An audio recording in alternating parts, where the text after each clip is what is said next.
ప్రతి బొటిక్లో కొన్ని కలెక్షన్స్ ఉంటాయి. అవును. శారీస్ అని, స్పెషల్ డ్రెస్సెస్ అని, మగ్గం వర్క్ బ్లౌజెస్ అని, అవును. అండ్ జర్దోజీ వర్క్లని ఏవేవో టైప్ ఆఫ్ డిజైనర్ వేర్ అమ్ముతుంటారు. వాళ్ళు ఏంటంటే అది ఒక మళ్ళీ కస్టమర్కి రీచ్ చేయాలంటే చాలా కష్టం. కానీ మన ప్లాట్ఫామ్ యూజ్ చేయడం వల్ల వాళ్ళ బ్యాక్ ఎండ్ ఏదైతే ఉందో అది ఇంకా ఈజీ చేసాం. జస్ట్ మీరు ఒక డ్రెస్ని జస్ట్ టేబుల్ మీద పెట్టి పిక్ పెట్టగానే అది ఏఐ ద్వారా మ్యానిక్విన్కి వెళ్ళిపోతుంది కావాలంటే, లేదా మోడల్కి వెళ్ళిపోతుంది. ఇక్కడితో ఆగిపోలేదు, కస్టమర్ యాప్లోకి ప్రజెంట్ అవుతుంది. ఓకే. అక్కడ నుంచి కస్టమర్ ట్రై చేయొచ్చు. ఆ డ్రెస్ బాడీ మీదకి వస్తుంది, కస్టమర్ ఆర్డర్ పెడతారు, ఓకే. మళ్ళీ వాళ్ళు వెళ్ళి డెలివరీ ఇవ్వాల్సిన అవసరం లేదు. రన్ టైలర్ వస్తుంది, ఓహో.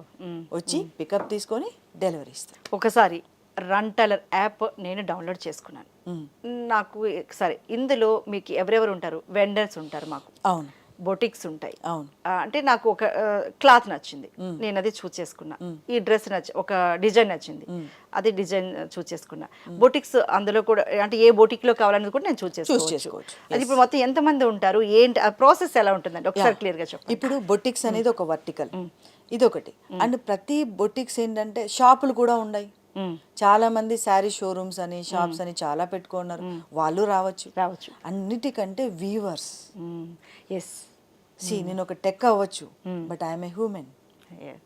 నేను కూడా ఒక అమ్మ అని ఎంత గర్వంగా చెప్పుకుంటానో, అలానే మన ఇండియాకి వ్యవసాయం ఇలా అంతా రైతులు ఎంత ఇంపార్టెంటో, అదే ఆపోజిట్లో ఈ వీవర్స్ కూడా చాలా ఇంపార్టెంట్. ఈ మధ్యలో నేను చాలా ఆత్మహత్యలు చేసుకోవడం, కనీసం ఆ దారాలు కూడా కొనుక్కోలేని సిచ్యువేషన్లో నేను రీసెర్చ్కి వెళ్ళాను.